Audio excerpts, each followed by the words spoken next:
Bien-aimés frères et sœurs en Jésus, la grâce, la paix et la miséricorde nous sont données de la part de Dieu le Père et de Jésus-Christ, son Fils, notre Sauveur. Amen. Pour notre méditation de ce jour, nous allons lire dans le livre d'Esdras, au chapitre 8, du verset 15 au verset 21. Mais avant la lecture de ce passage, nous allons chanter le cantique 46 par tous les saints glorifiés dans Sur les ailes de la foi. Par tous les saints glorifiés, Jésus inspire leur louange plus belle que le chant des anges. Que le chant des gloires à l'agneau, gloire à l'agneau, gloire à l'agneau sacrifié. C'est par lui qu'est justifié tout pécheur qui demande grâce, prêtres et rois devant sa face, roi devant sa. Chantons l'agneau, chantons l'agneau, chantons l'agneau sacrifié. Par son esprit vivifié, je veux jusqu'à ma dernière heure chanter l'amour qui seul demeure, l'amour qui seul des gloires à l'agneau, gloire à l'agneau, gloire à l'agneau sacrifié. Alléluia. Esdras 8, 15 à 21. Là, il est écrit: Je l'ai rassemblé près du fleuve qui coule vers Ahava, et nous campâmes là 3 jours. Je dirigeai mon attention sur le peuple et sur les sacrificateurs, et je ne trouvai là aucun des fils de Lévi. Alors, je fis appeler les chefs d'Éliézer, Ariel, Shemaïja, El-Nathan, Jarib, Nathan, Zacharie et Meshulam, et les docteurs Jojarib et El-Nathan. Je les envoyai vers le chef Iddo, demeurant à Casiphia, et je mis dans leur bouche ce qu'ils devaient dire à Iddo et à ses frères, les Néthiniens qui étaient à Casiphia, afin qu'ils nous amenassent des serviteurs pour la maison de notre Dieu. Et comme la bonne main de notre Dieu était sur nous, ils nous amenèrent Chérébia, homme de sens, d'entre les fils de Machili, fils de Lévi, fils d'Israël, et avec lui ses fils et ses frères, au nombre de 18. Achabia, et avec lui Esaïe, d'entre les fils de Merari, ses frères et leurs fils, au nombre de 20. Et d'entre les Néthiniens que David et les chefs avaient mis au service des Lévites, 220 Néthaniens, tous désignés par leur nom. Là près du fleuve d'Ahava, je publiais un jeûne d'humiliation devant notre Dieu afin d'implorer de lui un heureux voyage pour nous, pour nos enfants et pour tous ceux qui nous appartenaient. Amen. Bien-aimés frères et sœurs en Jésus, Esdras est un homme de Dieu qui connaît les Écritures, qui les connaît en profondeur et qui formule à la lumière des Écritures des attentes et qui s'efforce d'agir conformément à ces Écritures. Face à la situation de Jérusalem, la situation d'Israël, il a entrepris avec Néhémie une démarche de restructuration, une démarche de refondation de Jérusalem. C'est dans ce cadre qu'il a rassemblé près du fleuve vers Ahava des Juifs ou des Israélites dans le but d'engager une campagne jusqu'à Jérusalem. Et ici, on remarque que dans cette initiative, il y a l'absence des descendants de Lévi, qui sont la famille de prêtres et de sacrificateurs de tout le peuple.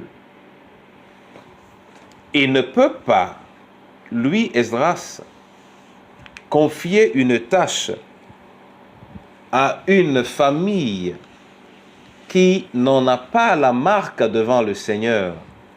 C'est pourquoi il prend des précautions en vue de permettre que ceux qui appartiennent à cette famille viennent effectivement jouer le rôle qui est le leur dans cette grande marche.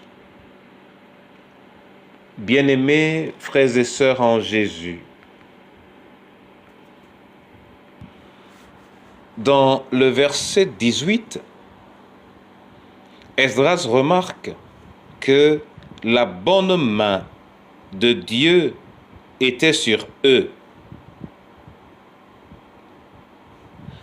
La bonne main de Dieu qui était sur le peuple est la source de la bénédiction de la démarche. Mais cette bonne main de Dieu qui était sur le peuple n'a pas empêché au peuple, au contraire, n'a pas empêché le peuple de se conformer aux attentes du Seigneur. Au contraire, cela les a encouragés au point où ils se sont mis dans un jeûne d'humiliation publié par Esdras dans le but d'implorer le Seigneur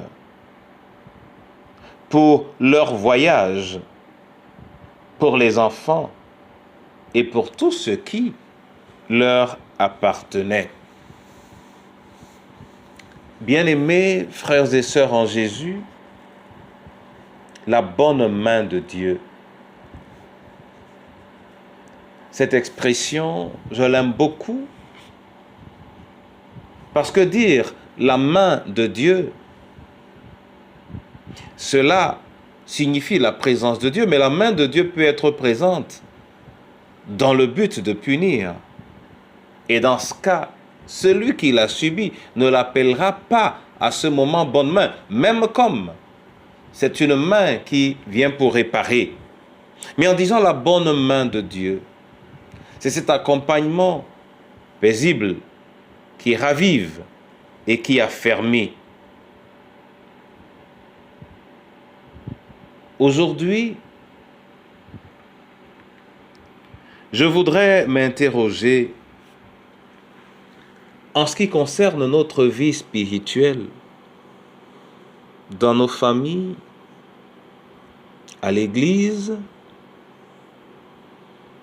dans nos lieux de service éventuellement, ou dans tout autre cercle où nous pouvons nous trouver, et dans lequel nous avons besoin d'une présence spirituelle, d'une activité spirituelle, d'une vie spirituelle. Est-ce que nous avons encore des leaders spirituels dans lesquels nous reconnaissons la marque du Seigneur et que nous pouvons donc par conséquent écouter? Ne semblons-nous pas être aujourd'hui des chrétiens jetés çà et là et qui n'ont point d'assise ou de référence? Et la question pourrait être posée par ailleurs aux leaders que nous sommes supposés être. Ce jour doit être pour nous un jour durant lequel nous leaders, nous devons nous poser la question de savoir si nous avons préservé le leadership spirituel, le leadership chrétien dans notre ministère. Et pour ceux des fidèles, nous demander si nous avons quelqu'un sur qui nous pouvons nous appuyer, quelqu'un vers qui nous pouvons aller lorsque nous sommes en situation. Car si nous n'avons pas ce repère, nous allons certainement nous égarer. Que le Seigneur lui-même nous aide à reconnaître sa bonne main et à reconnaître sa bonne main soit dans notre leadership, soit dans le leadership de ceux qu'il a placés devant ou au-dessus de nous. Amen. Je te rends grâce, Seigneur, et je te bénis pour cette parole que tu nous as donnée et qui est pour nous une véritable source d'enseignement. Merci pour ta bonne main qui a accompagné ton peuple. Merci également pour le fait que ce peuple ait eu quelqu'un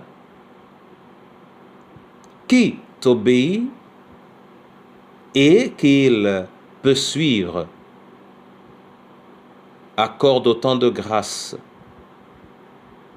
à tes familles éparpillées de par le monde, afin que nul ne puisse marcher seul dans sa foi, mais que tous, sous la houlette de celui ou de celle que tu auras placé, puissent marcher vers toi, mais attirés à toi par le leader que tu te serais choisi.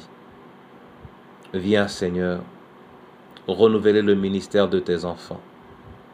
Ouvre les écluses des cieux sur les veuves et sur les orphelins, sur les malades et sur les nécessiteux, et maintiens ta marque sur ceux que tu t'es désignés, pour la gloire de ton nom en Jésus notre Sauveur. Amen.